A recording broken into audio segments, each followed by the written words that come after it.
விஜய் பொறுத்தவரை நான் முதல்லயே சொன்னேன், சகோதரர் விஜய் அவர்கள் பொறுத்தவரை அரசியல் வருகையை நான் வரவேற்கிறேன். வரட்டும், தப்பு இல்லைங்கன்னா செய்யணும்னு நினைக்கிறாங்க, வரட்டும்.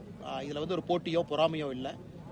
விஷன் கொடுக்கட்டும், தமிழ்நாட்டுக்கு தான் நான் செய்ய போறேன் அப்படின்னு. இன்னைக்கு முதல் பத்திரிகையாளர் சந்திப்பை நடத்தினதா நான் பார்த்தேன். சென்னை விமான நிலையத்தில் பேசினதா நான் அமெரிக்காவில் இருக்கும்போது பார்த்தேங்கன்னா, என்னை பொறுத்தவரை நிறைய பத்திரிகையாளர் சந்திப்பு நடத்தணும். அதான் அது விஜய் அவர்களாக இருக்கட்டும், புதிதாக யார் இருந்தாலும் மக்களுக்கு பத்திரிகையாளர் சந்திப்பு மூலமாகத்தான் நம்ம ரீச் பண்ண முடியுங்கண்ணா. மேடை பேச்சுக்கள் வேற, தெருமுனை பிரச்சார கூட்டம் வேற, உள்ளரங்கு நிகழ்ச்சிகள் வேற. பத்திரிகையிட்ட பேசும்பொழுது மக்களுக்கு விஷன் தெரியும், இதுக்கு தான் கட்சி நடத்துறாங்களான்னு. ஸோ விஜய் அவர்கள் நிறைய பத்திரிகையாளர் சந்திப்பு நடத்தட்டும், கேள்விகளுக்கு பதில் சொல்ல ஆரம்பிக்கட்டும். நான் என்னோட எதிர்பார்ப்பு, ஒரு காமெண்ட் பண்ண நான் எதிர்பார்க்கிறேன். ரெண்டாவது, ரோட் ஷோ நடத்துறதுக்கு எல்லாருக்கும் உரிமை இருக்குங்கண்ணா. எங்க வேணாலும் கொடைக்கானல், கோயம்புத்தூர், எங்க வேணாலும் ரோட் ஷோ நடத்தலாம். காவல்துறையும் அதற்கு பாதுகாப்பு கொடுக்கட்டும். அவர்களும் முறையாக அதற்கு யார் வர்றாங்களோ பிரச்சனை இல்லாம அவர்களுக்கும் இருக்கட்டும், விஜய் அவர்களுக்கும் பிரச்சனை இல்லாம ரோட் ஷோ நடக்கட்டும். மூன்றாவது, ரோட் ஷோனால ஓட்டு வருமா?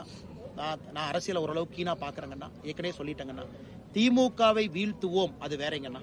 திமுகவை வீழ்த்து விட்டு எப்படிப்பட்ட ஆட்சியை கொடுப்போம், மக்கள் அதை எதிர்பார்க்கிறாங்க. அதனால எந்த கட்சியாக இருக்கட்டும், இருந்தாலும் எப்படிப்பட்ட ஆட்சியை கொடுக்கின்றோம் என்று பத்திரிகை சந்திப்பு மூலமாக பொதுமக்களுக்கு நேரடியாக சந்திப்பு மூலமாக சொல்ல வேண்டும். அதுதான் வாக்காக மாறும். இன்னைக்கு பொலிட்டிக்கல் ஃபீல்டு ஓப்பனுங்கண்ணா. தமிழ்நாடை பொறுத்தவரை இட்ஸ் ஓப்பன் ஃபீல்டு இன்னைக்கு.